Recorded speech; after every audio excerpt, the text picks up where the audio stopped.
This is a paradigm for non-action, the purest and most effective form of action. The game plays the game. The poem writes the poem. We can't tell the dancer from the dance. Less and less do you need to force things, until finally you arrive at non-action. When nothing is done, nothing is left undone. Nothing is done because the doer has wholeheartedly vanished into the deed. The fuel has been completely transformed into flame.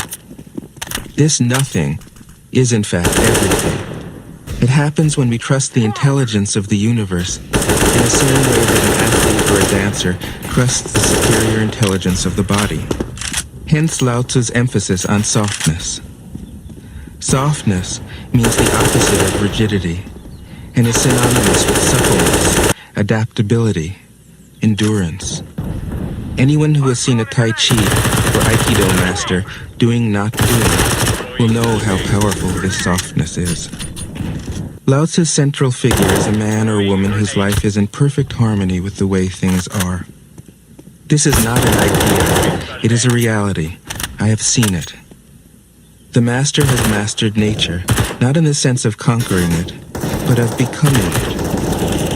In surrendering to the Tao, in giving up all concepts, judgments, and desires, her mind has grown naturally compassionate.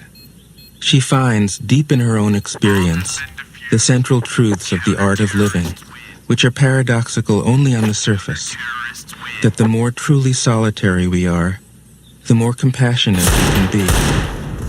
The more we let go of what we love, the more present our love becomes. The clearer our insight into what is beyond good and evil, the more we can embody the good.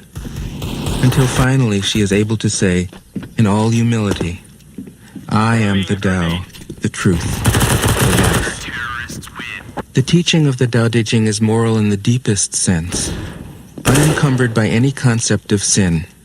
The master doesn't see evil as a force to resist, but simply as an opaqueness, a state of self-absorption which is in disharmony with the universal process, so that, as with a dirty window, the light can't shine through.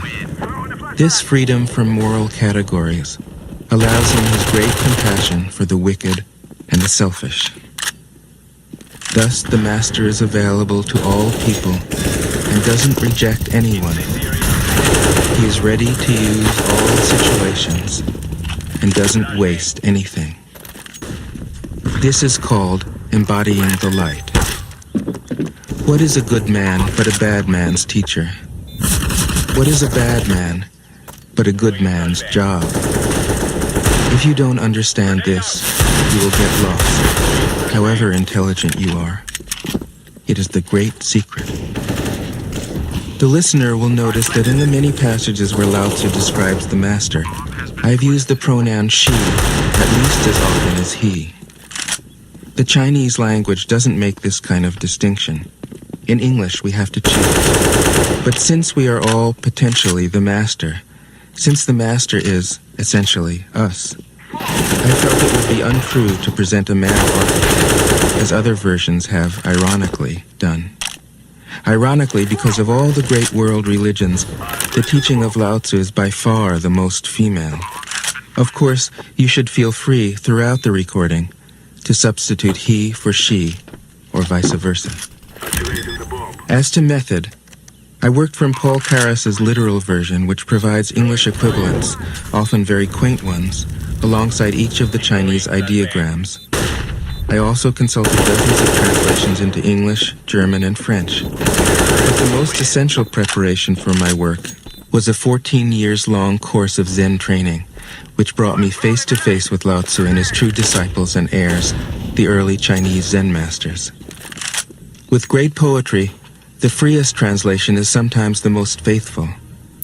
We must try its effect as an English poem, Dr. Johnson said. That is the way to judge of the merit of a translation. I have often been fairly literal, or as literal